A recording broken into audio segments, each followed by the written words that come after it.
strength of the British Army has never come purely from numbers, weapons, or territory. Its real advantage has always been mental.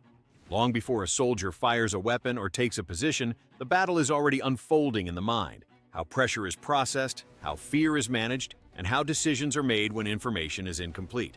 From tightly packed redcoat formations to modern units operating in fragmented, fast-moving environments, the British Army has consistently prioritized mental control over brute force. The aim is not aggression, but reliability. Soldiers who can think clearly when conditions are loud, confusing, and unforgiving. This mental framework is deliberately constructed. Training is designed to strip away hesitation and replace it with structured response. Repetition builds familiarity, structure reduces uncertainty, and expectation shapes behavior. Soldiers are not trained to wait for perfect conditions. They are trained to act within imperfect ones. By normalizing pressure early, the British Army ensures that when real chaos arrives, it feels recognizable rather than overwhelming. The result is a force whose greatest weapon is not what it carries, but how it thinks when everything else is unstable. In the British Army, discipline is not treated as a set of rules to be memorized. It is treated as a way of thinking. From the earliest stages of training, soldiers are conditioned to control impulse, manage emotion, and act with intention. Small details matter: posture, timing, precision. These habits are not about appearance. They are about teaching the brain consistency under pressure. When behavior becomes structured, decision-making follows the same pattern. Over time, discipline moves from something enforced to something internalized. Soldiers begin to self-correct before authority steps in. This creates mental independence within a structured system. Emotion is not erased, but it is regulated. Fear, stress, and doubt still exist, but they no longer dictate action. Discipline becomes identity, steady, deliberate, and reliable, allowing soldiers to function effectively even when conditions push the human mind toward chaos. Calm in the British Army is not a personality trait. It is a trained response. Soldiers are repeatedly exposed to stress, uncertainty, and fatigue until those conditions stop feeling exceptional. The goal is not to eliminate fear, but to remove its ability to hijack decision-making. When stress becomes familiar, the brain no longer treats it as a signal to panic, but as a cue to focus. This conditioning reshapes reactions. Instead of rushing or freezing, soldiers default to procedure and sequence. Breathing slows, attention narrows, and priorities become clearer. Emotional control turns into operational control. In unpredictable environments, this calm becomes a decisive advantage, not because British soldiers feel less fear, but because they've learned how to function while carrying it. Hierarchy in the British Army exists to bring order where confusion is inevitable. Clear chains of command reduce hesitation by removing ambiguity. When pressure rises, soldiers do not debate roles or question direction.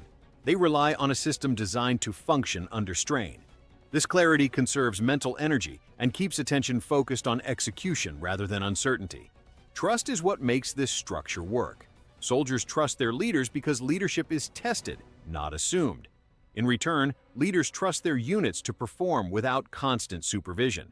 This mutual reliance distributes responsibility across the system, easing individual mental load and enabling faster, more confident decisions when timing matters most. In the British Army, the individual is important, but the unit is essential. From early training, soldiers are taught to measure success by collective performance rather than personal recognition. This shift in mindset reduces ego-driven decisions and strengthens cohesion. When identity is tied to the group, actions become more deliberate and responsibility is shared. This loyalty reshapes risk and endurance. Soldiers are more willing to push through discomfort and uncertainty when they feel accountable to others, not just themselves. Trust within the unit becomes a stabilizing force, reinforcing resilience under pressure. The bond between soldiers acts as psychological armor, quiet, powerful, and often stronger than fear itself. Tradition in the British Army is not about nostalgia or ceremony for its own sake. It serves a psychological function. Rituals, regimental history, symbols, and customs provide continuity in an environment defined by uncertainty. When everything around a soldier is unfamiliar or unstable, tradition offers something fixed, an identity that does not change with circumstance. This sense of belonging strengthens mental resilience. Soldiers are reminded that they are part of a long-tested lineage that has endured hardship, failure, and survival before them. That perspective reframes personal struggle as part of a larger story. Sacrifice gains meaning, pressure feels shared across generations, and commitment extends beyond the present moment. Tradition, in this way, becomes mental armor, quietly reinforcing resolve when confidence is tested. Confidence in the British Army is cultivated, not performed. Loud bravado and exaggerated toughness are discouraged because they signal insecurity rather than readiness. Instead, competence is built through preparation, repetition, and accountability. Soldiers learn to trust their training, not their emotions, and to respect risk rather than underestimate it. This produces a controlled form of confidence, one that stays alert and adaptable. Soldiers remain cautious without becoming hesitant, assertive without becoming reckless. Confidence is internal and steady, allowing individuals and units to adjust quickly when plans change. In unpredictable environments, this balance keeps judgment sharp and reactions measured. At its core, the psychology of the British Army is about control of fear, impulse, and reaction. Training transforms uncertainty into familiarity and pressure into structure. Instead of relying on aggression alone, the system builds soldiers who can think clearly when conditions are loud, fast, and unforgiving. Weapons evolve and battlefields change, but this mental framework remains constant. Discipline, trust, loyalty, tradition, and quiet confidence combine to create a force defined less by what it carries and more by how it thinks. The true strength of the British Army has always lived behind the uniform, in a mind trained to remain steady when everything else begins to fracture. The psychology behind the British Army isn't frozen in history. It's still relevant in a world where pressure arrives faster and uncertainty never fully disappears.